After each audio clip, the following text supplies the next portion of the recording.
Joining us now is Tom Mulcair, CTV News political commentator and former NDP leader. Mr. Mulcair, good to see you. Good to be with you, Renee. Now, how well did Canada do when it comes to its evacuation efforts? The flights have stopped for the time being. Well, I think that that's the right way to look at our performance. It's been a couple of weeks, and right at the beginning, I think that Mr. Trudeau had perfect statements on this combat that was taking place as a result of a terrorist attack that on a scale never seen before. So I think that he did very well in answering that. We did take a little bit more time than some of our allies in getting Canadians out, but looks like we've been quite successful at that as well. With regard to the point that you were just making, the explosion outside a hospital, even the numbers are now being toned down quite a bit. On Tuesday, Mr. Trudeau seemed to imply, actually fairly clearly, because he talked about a strike and he talked about international law not being respected, he was definitely implying that it was an Israeli strike. And so instead of showing all of his experience, because he is very experienced, he decided that he knew, and he clearly didn't, because it took several days for Canada to get its own version here. And we've come to the same conclusion as the Americans. It's not Israel's fault in this case. So this is an indication of just how tough it is. Mr. Trudeau obviously feeling a little bit on the defensive coming off the NDP's big weekend. They said that they were going to make respect of international law a key theme as the House reconvened in Ottawa. And lo and behold, Mr. Trudeau was a little bit defensive, and he decided maybe this would be a good way for him to position himself. Turned out he was completely wrong. And so that hurt him. He tried to back away from it, but of course it had been noticed by everybody. So what we have today, of course, is an increase in the number of sites where this war is playing itself out. You just mentioned in the report before that there are any number of conflicts now between Hezbollah and Israel on the northern border. We're informed that there were strikes as well within Syria, and Iran is saber-rattling. The Israelis seem to be taking a very deliberative approach with regard to Gaza. They gave a lot of indications in time to start people moving to the south, where they would have been safer.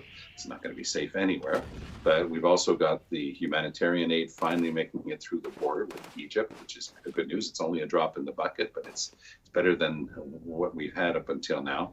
And Israel is going to be striking back. Let's remember what this is about. Just over 2 weeks ago, there was an extraordinary, unprecedented attack by the terrorist group Hamas that killed well over 1,000 Israeli civilians. The details are horrific and need not be repeated, but we're talking about the abject murder of children, elderly, hundreds of people attending a music festival. I mean, this is unprecedented, and Israel, in its history, going back to its creation in 1948, has always had to deal with existential threats. In 48, the day that the United Nations created the State of Israel, that was built on the ashes of the Holocaust of the Second World War, it was attacked on all sides. And this has been repeated over and over again. So there are calls within Mr. Trudeau's own caucus saying we need a ceasefire now, which is, of course, the right human reaction to something that we don't want to see happening. But at the same time, Israel knows that if they don't react to Hamas, then it's going to repeat itself. There were thousands of missiles fired on Israel, hundreds of people killed by those. And they know that this is an existential threat, and they're reacting because they know how to deal with existential threats. You mentioned Hezbollah becoming more involved. What could this mean for Canadians in Lebanon? It's extremely dangerous. And the words used and chosen by Melanie Joly, who, by the way, I think has been doing a darn good job on this. She's one of the most sure elements around the cabinet table for Trudeau. She couldn't have been clearer. She said, if you've got a Canadian passport and you're in Lebanon, get out. And some people saying, well, we can't access our bank accounts here. We can't get out with that. What's going to happen to us if we arrive in Canada? The message was, don't ask those questions. Get out.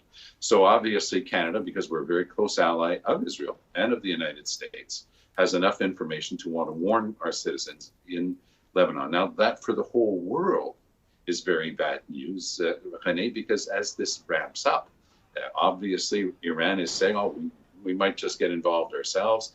These are very dangerous times, not just for the Middle East, but for the whole world. We're already dealing with a completely illegal Russian war against Ukraine. That the United States and other allies like Canada have been doing everything they can to equip Ukraine. But in this case, and that's why Biden was right to put the two together. We're dealing with Hamas, a terrorist organization that has vowed to kill Jews and to get rid of the state of Israel. That's what Iran wants as well. So this couldn't be clearer. When Iran says that they want to get rid of the state of Israel, that can only mean one thing for the 8.5 million Jews who live there. And this is the reality that the Israeli government is dealing with. There have been lots of conflicts and debates in Israel on the political level in the past year or so, big issues, but I think that all that's been put aside. Everybody's of one mind about this. They know what they have to do. All right, we'll have to leave it there. Tom Mulcair, CTV News political commentator and former NDP leader. Thanks for joining us today. All the best.